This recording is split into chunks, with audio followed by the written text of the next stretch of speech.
Some are saying the North Pole or the Arctic disappeared from Google Maps. Either the cause of it was some climate change or it's a Mandela effect. However, the real reason is that the data is missing from the Google Maps. So the question is, what are they hiding?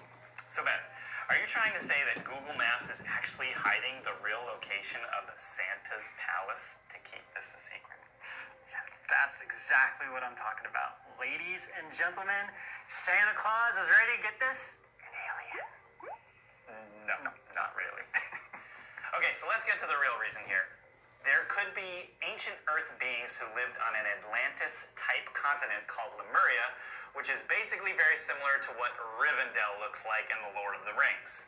But something happened and they went deep in the inner Earth, and using their psychotronic technologies involving crystals and highly developed mental abilities, they are able to create a new home inside the Earth.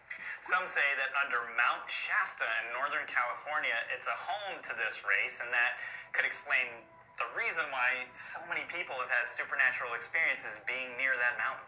So there's a very famous encounter with Admiral Richard E. Byrd at the Arctic in the late 40s, in which he logged and documented in great detail. He wanted to make this public, but was forced not to say anything, and using his own words, he said, completely against my values of moral right. So this thing is very long, but we'll try to keep it somewhat shorter. They're flying over the North Pole region when their instruments start to go haywire. They see mountains and snow, but soon they start to see a valley with small river and green everywhere. He says the light is different and they can't see the sun. They see a very large animal below them, and he realizes that it's a mammoth. As he next sees rolling hills and then sees a large shimmering city pulsating with rainbows of hues of different colors. Then a large disc-shaped craft appears before them. They hear a voice over the radio saying everything's going to be okay and they're in good hands.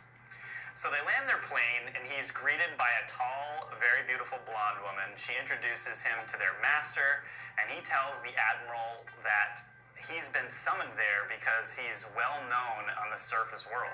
This master told him that after all the atomic bombs over Hiroshima and Nagasaki, Japan, they became very worried about the fate of the human race. He said that they tried to warn us before the war, but we wouldn't listen, and now the powers of our world would rather destroy the world in order to get what they want. He said to the admiral, "So now I say to you, my son, there is a great storm gathering in your world, a black fury that will not spend itself for many years. There will be no answer in your arms. There will be no safety in your science. Your recent war was only a prelude of what is yet to come for your race." The admiral asked what he should do. This master tells him that let everyone in the surface world hear these words, and later tells him that when the time arrives, we shall come forward again to revive your culture and your race.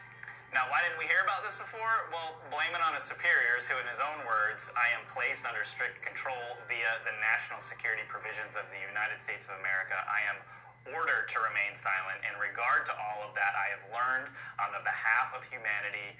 Incredible." He wrote this and signed it before he died, and the last thing he said was, "Just as the long night of the Arctic ends, the brilliant sunshine of truth shall come again, and those who are of darkness shall fall in its light. For I have seen that land beyond the pole, that center of the great unknown." Beautiful. Interesting. All right, so this one